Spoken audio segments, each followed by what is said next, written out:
आज हम लेकर आए हैं एक ऐसी खबर जो दिल को झकझोर देने वाली है। इंदौर के कारोबारी राजा रघुवंशी की हत्या की घटना ने पूरे देश को हिलाकर रख दिया था और अब 2 महीने बाद उनका परिवार मेघालय के उस हत्या स्थल पर पहुंचा जहां उस जघन्य अपराध को अंजाम दिया गया था।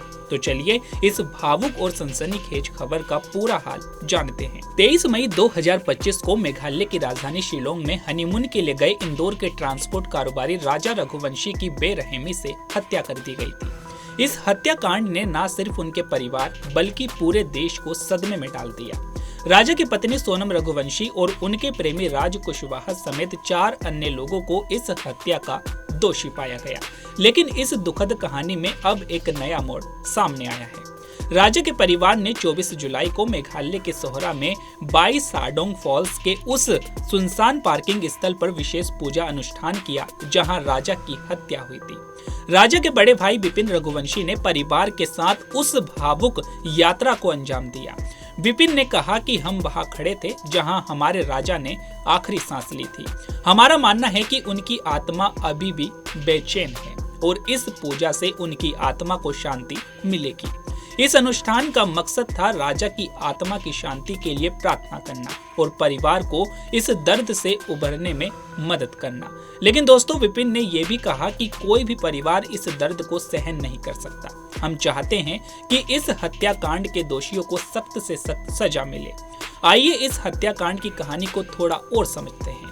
राजा और सोनम की शादी 11 मई 2025 को इंदौर में हुई थी। शादी के महज 10 दिन बाद दोनों हनीमून के लिए मेघालय गए। लेकिन किसी को क्या पता था कि ये हनीमून एक खौफनाक साजिश का हिस्सा बनेगा।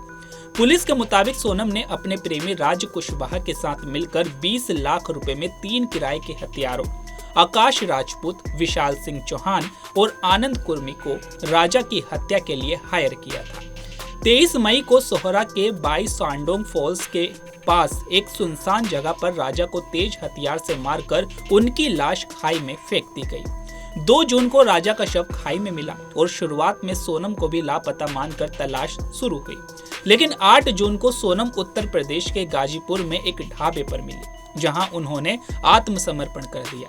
पुलिस ने इसे ऑपरेशन हनीमून नाम दिया और 120 पुलिस कर्मियों की मेहनत से इस सनसनीखेज केस को सुलझाया। सीसीटीवी फुटेज, खून से सनी कमीज, एक खुखरी यानी हथियार और सोनम का रेनकोट जैसे सबूतों ने इस साजिश को बेपर्दा किया।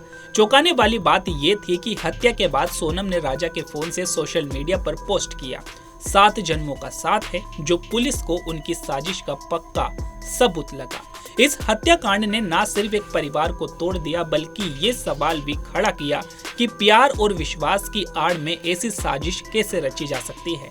मेघालय पुलिस ने इस केस को सुलझाने में कमाल का काम किया। वहीं इस पूजा अनुष्ठान के बाद परिवार ने न सिर्फ राजा की आत्मा की शांति के लिए प्रार्थना की बल्कि इंसाफ की मांग भी दोहराई। सोहरा में सैकड़ों स्थानीय लोगों ने राजा की याद में एक शांति रैली भी निकाली जिसमें विधायक गेविन माइलम और अन्य नेता शामिल हुए। लेकिन सवाल ये है कि क्या इस तरह के जघन्य अपराधों को रोकने के लिए और सख्त कदम उठाने की जरूरत है और क्या राजा के परिवार को इंसाफ मिल पाएगा? तो आप इस हत्याकांड और परिवार की भावुक यात्रा के बारे में क्या सोचते हैं? क्या सोनम और उसके साथियों को सख्त सजा मिलनी चाहिए और क्या इस तरह की साजिशों को रोकने के लिए समाज में जागरूकता की जरूरत है? कमेंट बॉक्स में अपनी राय जरूर शेयर करें। साथ ही ऐसी सनसनीखेज और भावुक खबरों के लिए हमारे चैनल को लाइक, शेयर और सब्सक्राइब करना ना भूलें। तो अभी के लिए केवल इतना ही। ऐसे ही तमाम खबरों के लिए बने रहिए punjabkesari.com पर। नमस्कार।